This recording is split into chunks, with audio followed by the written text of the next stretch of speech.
उनका कथन, उनकी करनी, उनका व्यक्तित्व सब कुछ एकता के लिए समर्पित था। उस एकता में आड़े आने वाली बातों को उन्होंने मीठे स्वरों में और कड़े स्वरों में कहा है। उनका कोई संप्रदाय नहीं था। उन्होंने जीवन में कभी कोई संप्रदाय नहीं बनाया है। कबीर पंथ पीछे बना, क्योंकि उनकी वाणी में उनका मुख्य ग्रंथ बीजक है। बीजक में कहीं पंथ की चर्चा नहीं है और पंथ की कोई नियमावली नहीं है, कोई पारिभाषिक शब्द नहीं है। पूरे बीजक में प्राप्त विचारों की समीक्षा है और सत्य का उद्घाटन है। पूरा बीजक आप पढ़ डालें, पूरा बीजक आप पढ़ डालें, कहीं पंथ की चर्चा नहीं। कबीर पंथ पीछे बना। कबीर साहब स्वयं कबीर पंथी नहीं थे। उनका निराला विचार था। जहां गलत देखते थे टोकते थे, जहां गलत देखते थे टोकते थे, मीठे स्वरों में, कट स्वरों में फटकार करके, झाड़ करके कहते थे। ये उनकी पूरी वाणी में भी बात पाई जाती है। हर जगह उन्होंने एकता का प्राण फूंका। अनेकता में एकता के सर्वत्र सूत्र हैं, चाहे वो व्यवहार हो और चाहे परमार्थ हो। इन दोनों दिशाओं में हम देखें। घर में कई लोग रहते हैं। किसी को खाने में कुछ अच्छा लगता है, किसी को कुत्ता है, किसी को कुछ अच्छा लगता है, किसी को कुत्ता है, किसी को कुछ अच्छा लगता है। लेकिन उसमें एकता के लिए समन्वय करना पड़ता है। कोई भात पसंद करता है, कोई रोटी। भात रोटी दोनों बना दिए। जो भात खाना चाहे भात खा ले, रोटी खाना चाहे रोटी खा ले।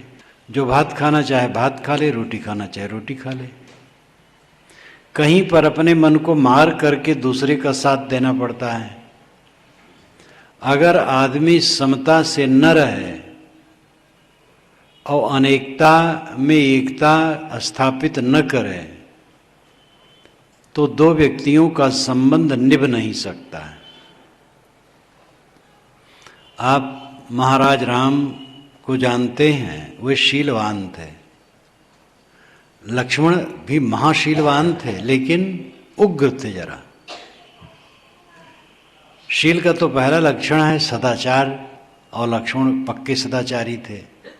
राम तो थे ही। कैकेयी भी राम के विषय में, सदाचार के विषय में शंका नहीं कर पाई है।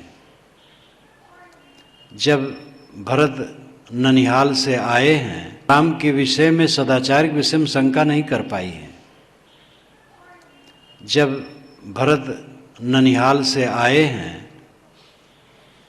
तो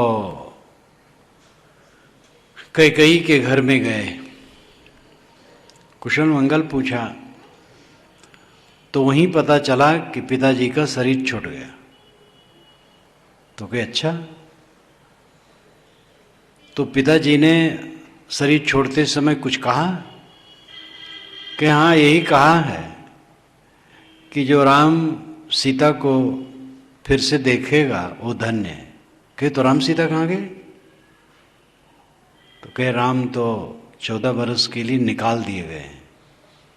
कहे भरत ने कहा क्या किसी निरपराध की उन्होंने हत्या की? क्या किसी पराई स्त्री पर उन्होंने दृष्टि डाली? क्या किसी के हक को मारा जो पिताजी ने इतना कठोर दंड दिया? तो कैकेयी ने कहा उन्होंने किसी को तकलीफ नहीं दी और किसी का हक नहीं मारा, और राम तो पराई स्त्री पर नजर ही नहीं डालते।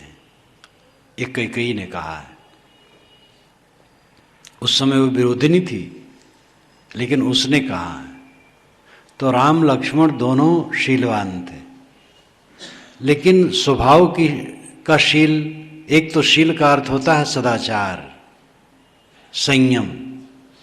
दूसरा शील का अर्थ होता है कोमलता। श्री राम में कोमलता थी, लक्ष्मण में उग्रता थी, और ये जीवन भर दोनों बनी रहे। जब चित्रकूट में राम हैं, मंदाकिनी नदी में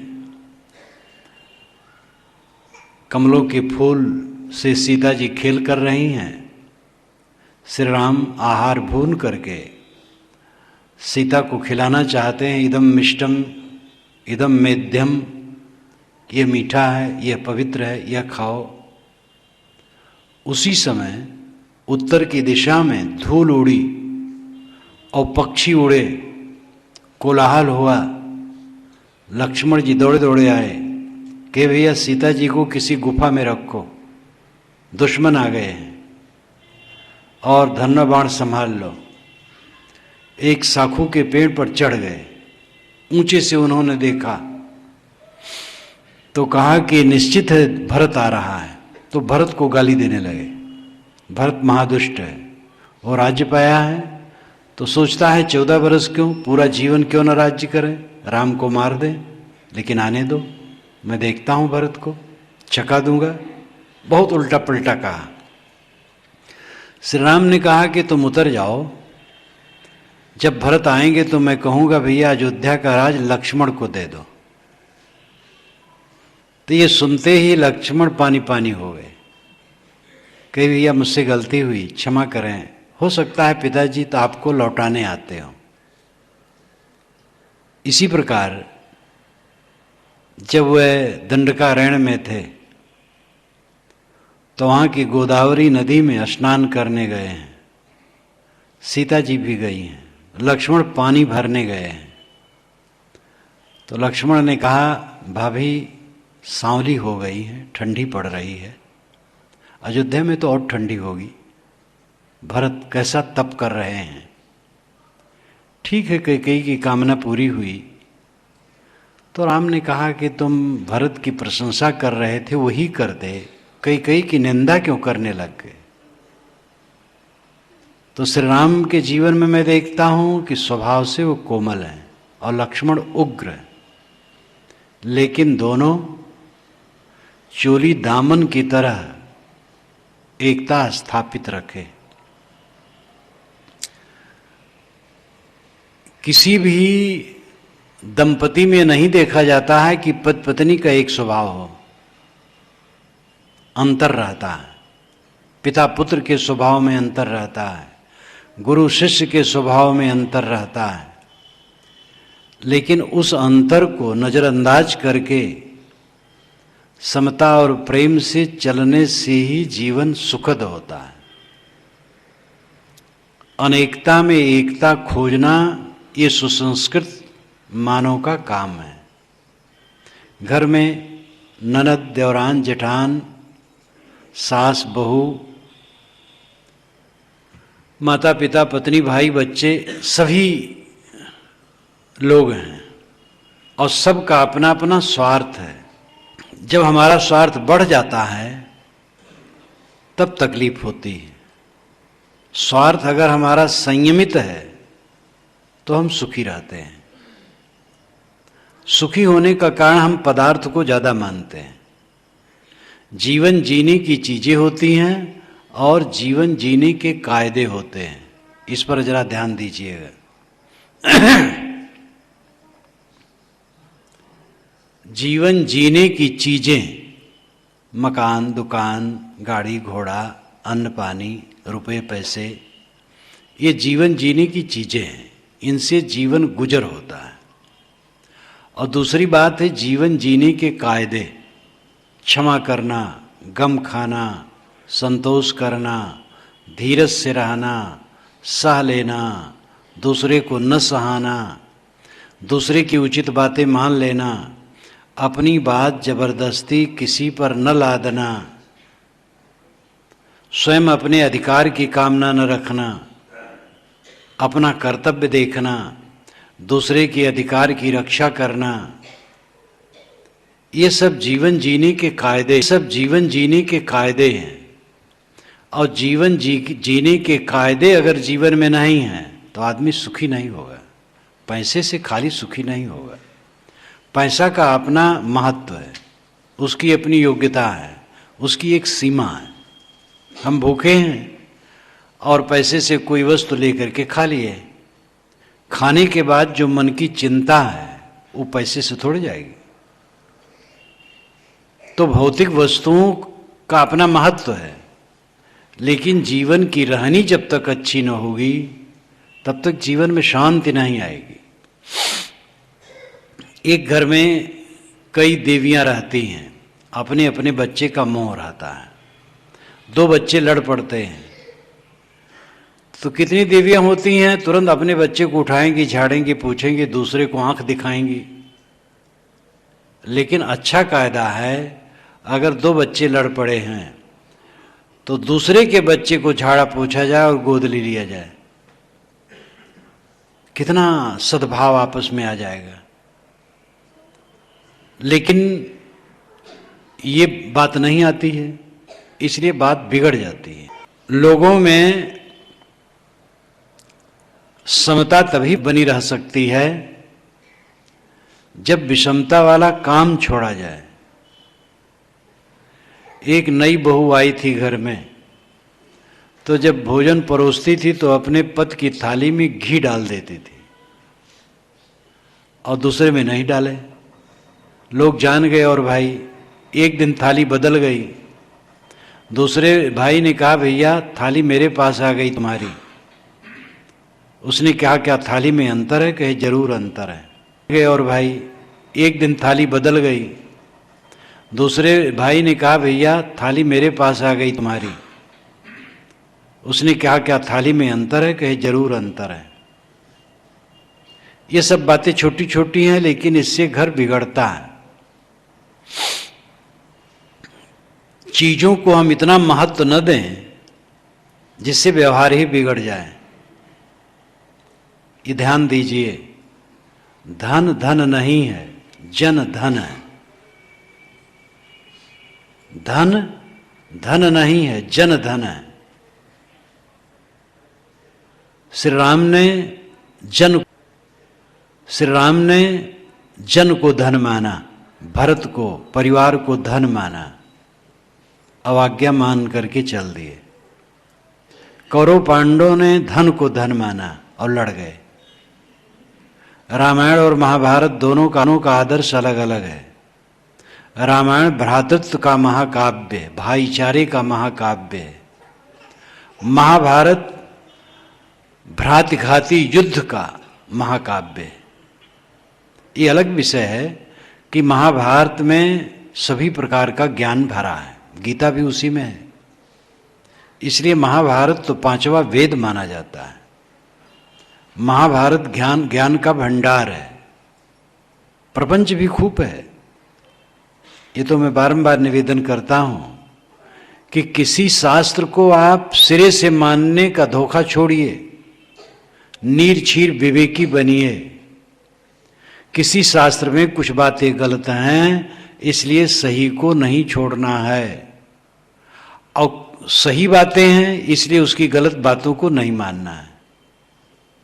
माताएं चावल जब पकाना होता है तो उसमें से कंकड़, कीड़े, कचड़े हटा करके तब चावल पकाती हैं। निर्णय करना तो आप जानते हैं, तेल, पेट्रोल, पानी, मिट्टी से साफ निकाल लिया जाता है, रिफाइन किया जाता है। शुद्धता, स्वच्छता, विचारों की रिफाइन न किया जाए, ये वाणियों की रिफाइन न किया जाए। क्या वाणियां जितनी है लिख उठा है तो सब परम सत्य हो गई? तो महाभारत वैसे ज्ञान की दृष्टि से उसमें ज्ञान भंडार है, लेकिन महाभारत का जो सार है भ्रातघाती युद्ध, और रामायण भ्रातृत्व का काव्य है, भाईचारे का काव्य है। एक में जन को धन माना गया, एक में धन को धन माना गया। जन को, प्राणियों को, परिवार वालों को, साथियों को धन मानो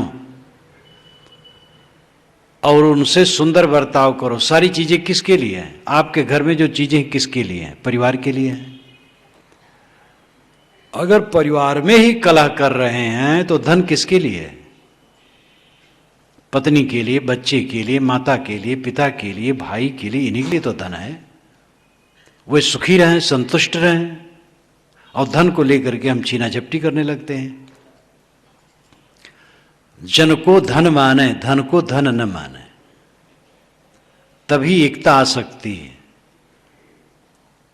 एकता अमृत है। एक बूढ़ा जब मरने लगा, उसके 6 लड़के थे, तो अंतिम उपदेश देना चाहा। 6 बच्चों को बुलाया और कहा पेटुआ ले आओ, तो पेटुआ ले आए। थोड़ा थोड़ा अलग अलग करके दिया, कहा तोड़ दो, सब तोड़ दिए। कहे सबको एक में रस्सी बट दो, रस्सी बट दी गई। कहे अब तोड़ो, कोई नहीं तोड़ पाया। पिता ने कहा बेटा देखो, ये एक एक कड़ी थी, इसलिए सब ने तोड़ दी, लेकिन सब एक में जब वो एकबद्ध हो गए तो कोई नहीं तोड़ सका। तुम लोग आपस में समता रखना, एकता रखना। हमारा भारत देश गुलाम हुआ, खैबर दर्रा एक रास्ता था, वहीं हम रोक सकते थे। कोई संगठन नहीं था। कोई विदेशी हमला यहाँ करता था, दूसरे रजवाड़े हंसते थे, क्योंकि आपस में कुछ बैर भाव तो होता ही है। दूसरा रजवाड़ा पिट रहा है तो आनंद आता था, लेकिन उसका परिणाम क्या हुआ? कहीं भी एकता जहाँ नष्ट होती है वहाँ वो बर्बाद होता। हमारे जीवन की एकता नष्ट होगी, संयम नष्ट होगा, जीवन बर्बाद होगा। एकता सब दिशाओं में आवश्यक है। व्यवहार हमारा सामने है। व्यवहार निर्मल नहीं होगा तो परमार्थ निर्मल नहीं होगा। व्यवहार कहते हैं प्राणी, पदार्थ, परिस्थितियों का बर्ताव। प्राणी होते हैं, पदार्थ होते हैं, परिस्थितियां होती हैं।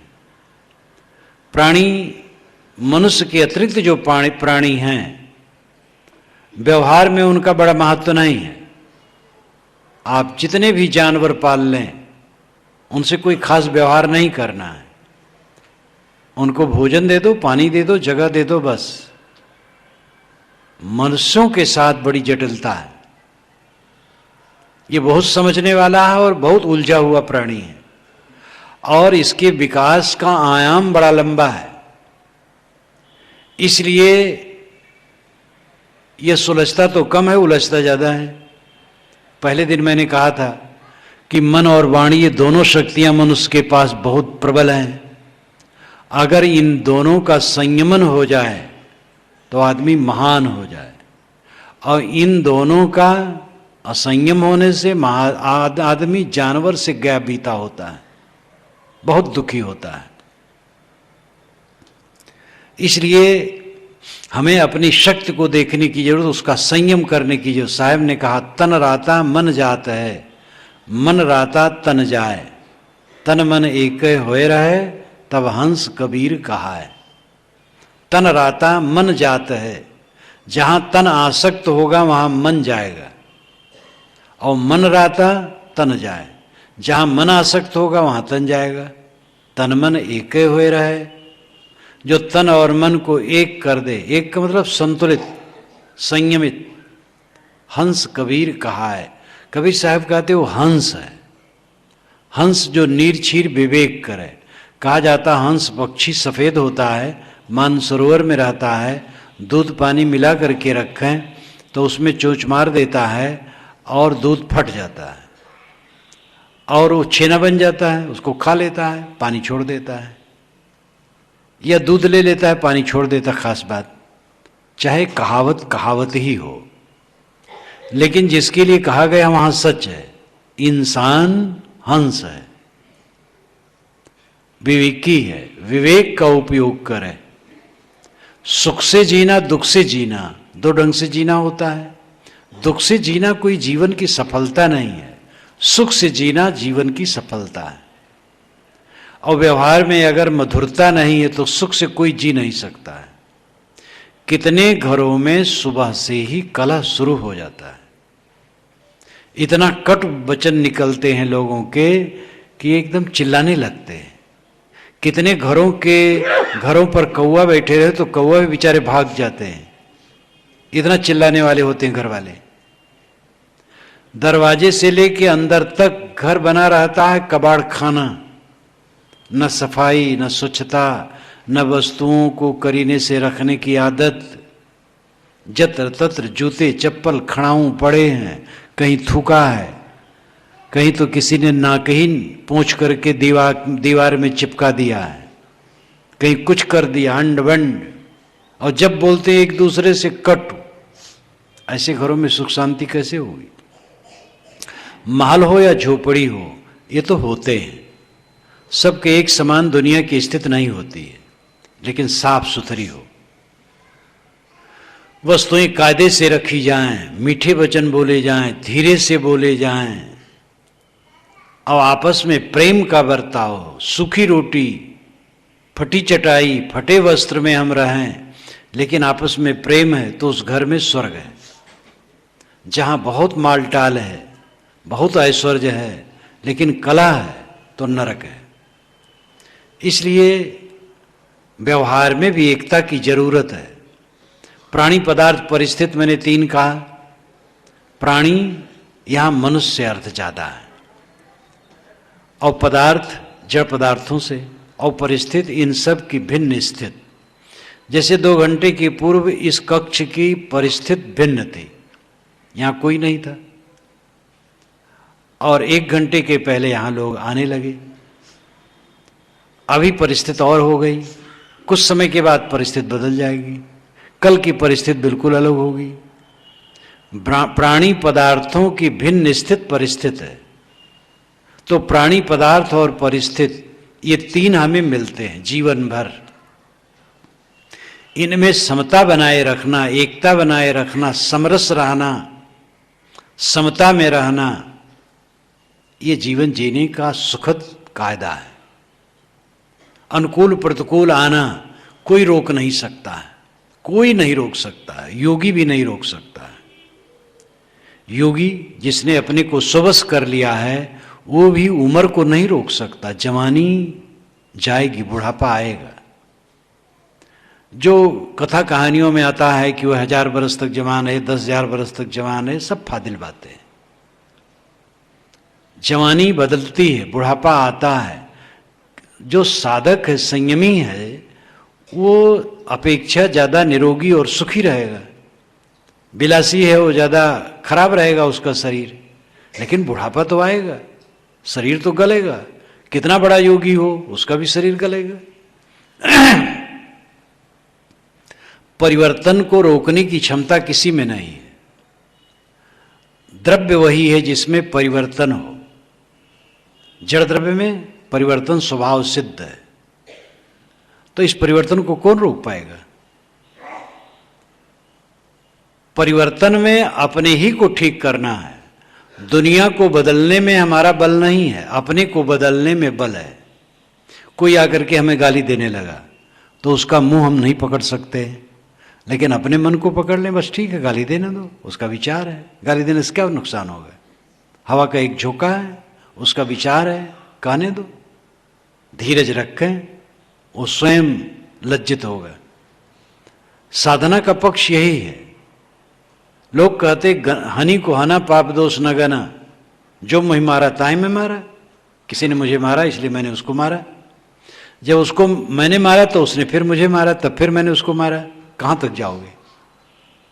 ये मारा मारी में शांति नहीं है, सहने में शांति, धीरज में शांति। अब आप कह सकते हैं कि पाकिस्तान हमें मारने लगे तो राष्ट्र की बात अलग है। कलकत्ता में एक बार मैं भाषण करके जब अलग कुर्सी लेके बैठा तो फौज के सैनिक काफी थे वहां, सुन रहे थे। आए हमें घेर के खड़े हो गए, कहे महाराज आपने अहिंसा की बात अभी कही है, लेकिन अगर अहिंसा का पालन किया जाए तो एक ही दिन में भारत गुलाम हो जाए। तो मैंने कहा हिंसा अगर करोगे, हिंसा को अपनाओगे तो आपस में ही कट के मर जाओगे। घर में गए और पत्नी ने अभी भोजन नहीं पकाया, आपके ख्याल से बन जाना चाहिए, और उसको गोली मार दो तो क्या होगा? विदेश हमारे ऊपर हमला करे तो आप हमें भी बंदूक दीजिएगा, हम भी चलेंगे।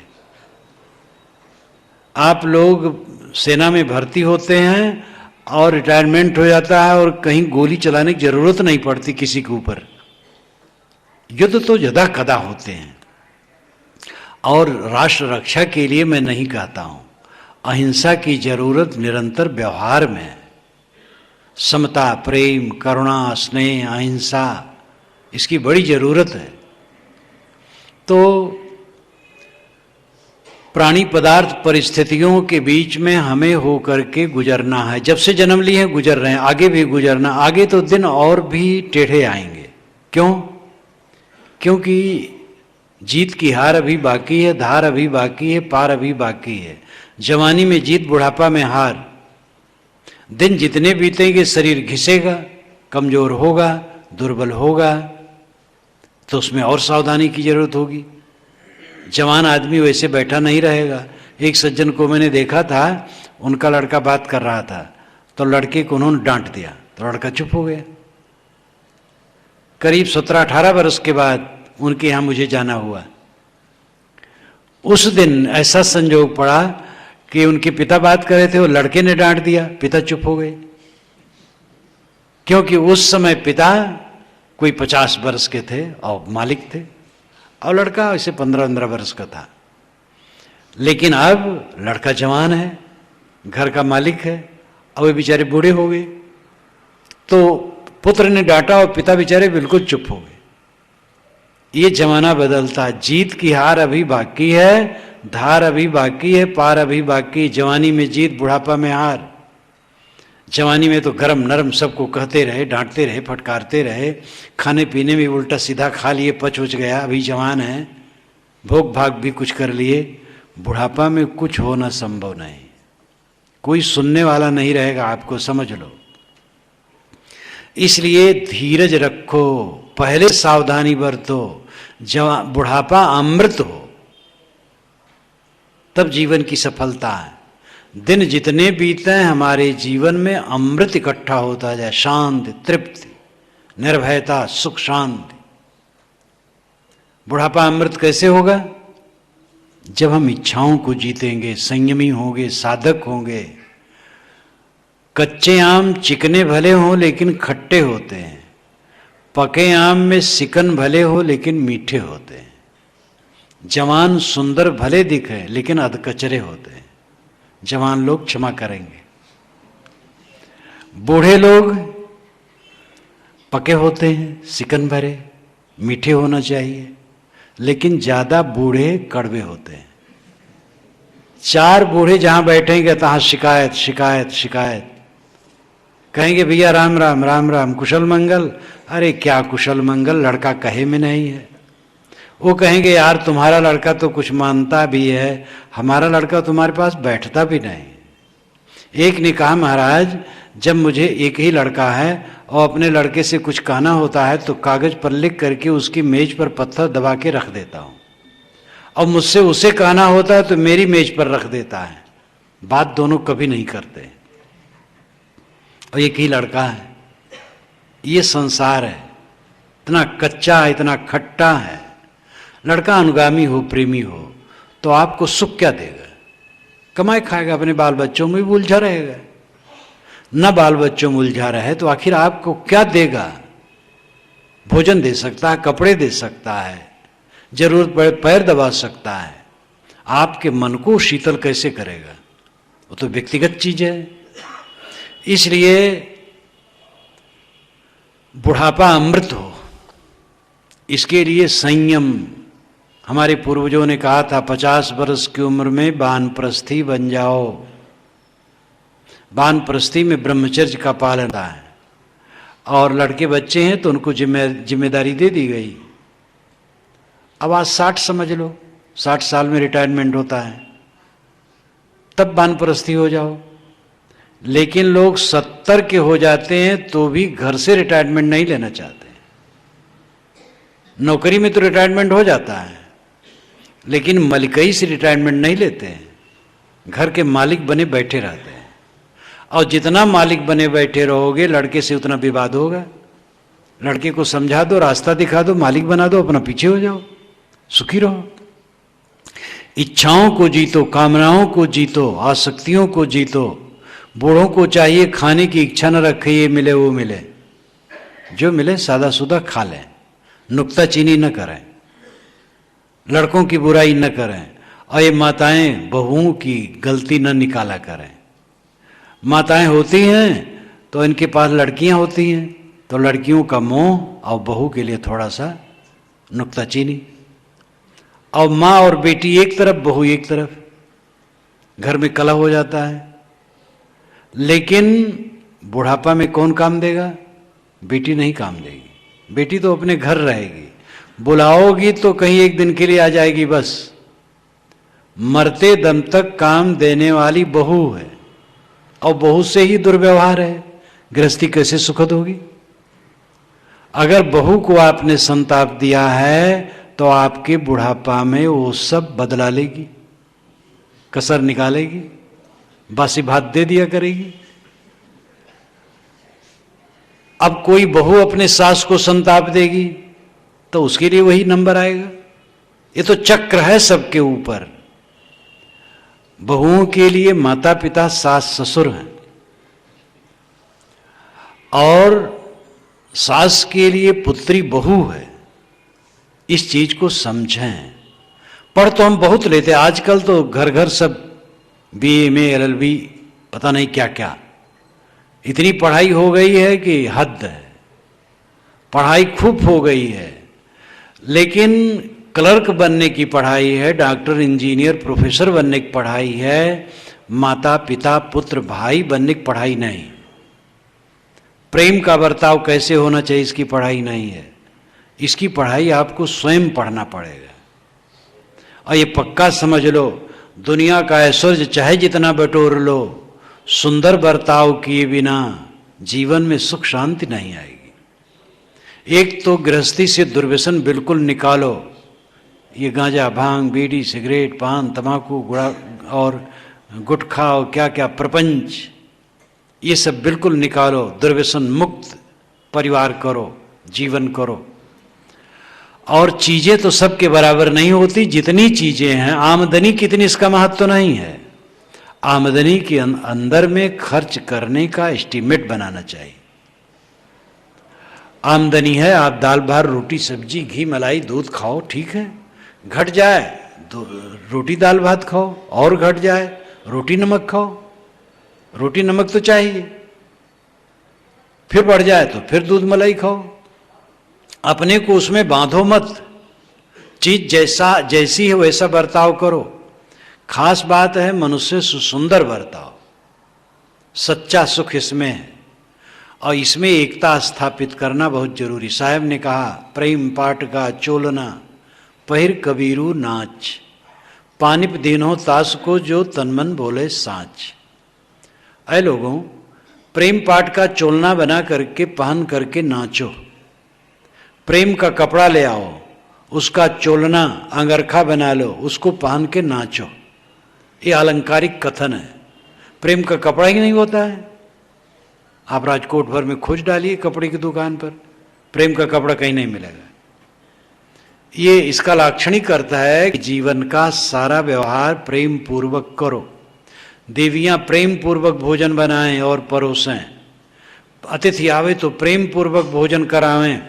कितने घर में अतिथि आते हैं और पुरुष आकर के बताया तो देवी उलझ जाती है। तुम्हारे रोज रोज पहुना आते रहते, हम कहाँ तक परेशान हो। अगर पुरुष कहे धीरे बोलो कहीं सुन लेंगे, कह रहे सुन लेंगे तो क्या करेंगे, और जोर से बोल देती है। वो दरवाजे तक आवाज चली जाती है। लेकिन ये ठीक नहीं है। अतिथि भगवान है। मातृदेवो भव, पितृदेवो भव, आचार्य देवो भव, अतिथि देवो भव। तैतरीय उपनिषद में कहा गया, माता देवता है, पिता देवता है, गुरु देवता है, अतिथि देवता है, मातृदेवो भव।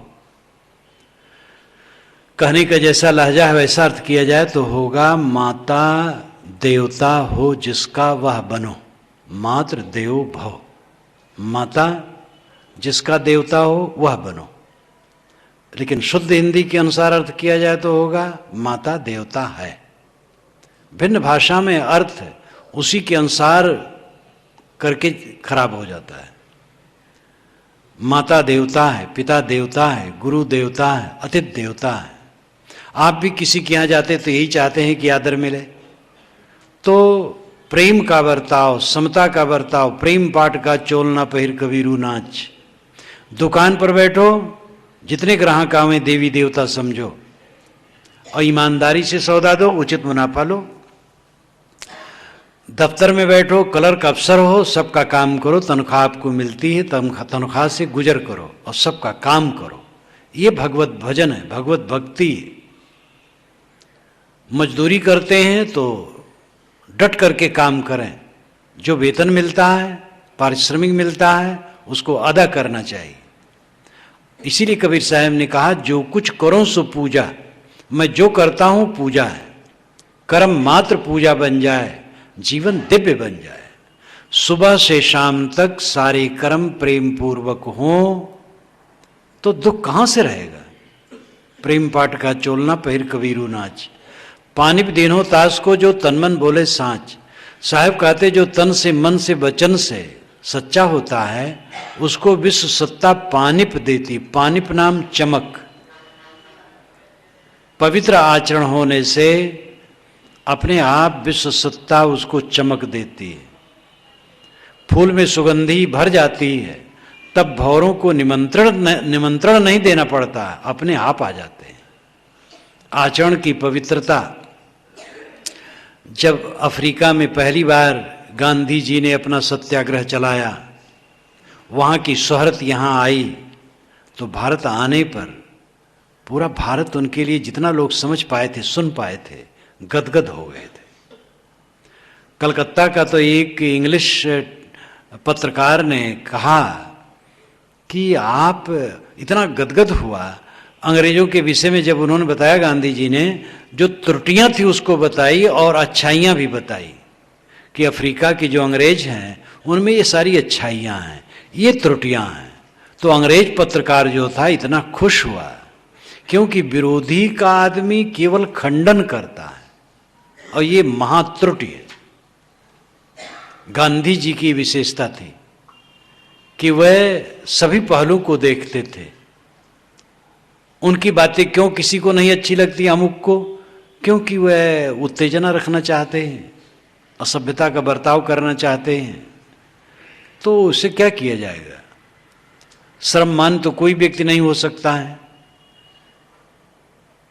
चोर को चांदनी अच्छी नहीं लगती है, तो ऐसे पवित्र आत्मा ऐसे लोगों को कैसे अच्छे लगेंगे जो उठपटांग करके समाज में अपनी धाक जमाना चाहते हैं। तो अफ्रीका के सत्याग्रह से ही गांधी जी के प्रति भारत में श्रद्धा उमड़ पड़ी थी। दिन जितने बीतते गए, बिहार ने उनको महात्मा कहा, बिहार में वो महात्मा कहे गए। और फिर तो विश्वविदित पुरुष हुए जिसका जोड़ा ही मिलना मुश्किल है। धर्म क्षेत्र में तो एक से एक धुरंधर महात्मा हैं, लेकिन राजनीति में महात्मापन गांधी जी का जोड़ा नहीं। तो मैं कहा था कि गांधी जी कोई देखने में बहुत सुंदर थे या कोई बहुत बड़े विद्वान थे, वकालत पढ़े थे, बैरिस्टरी और पढ़ लिए, तो क्या थे, और कोई खास बात नहीं थी। लेकिन उनका जो साधुत्व, उनकी जो जीवन पवित्रता है, प्रतिभावान तो थे ही, वो अद्भुत हुआ। और सबसे बड़ी प्रतिभावान तो बहुत होते हैं, चोर डाकू भी बहुत प्रतिभावान होते हैं। उनका महात्मापन, उनका त्याग और उनकी दीर्घ दृष्टि बड़ी अद्भुत थी।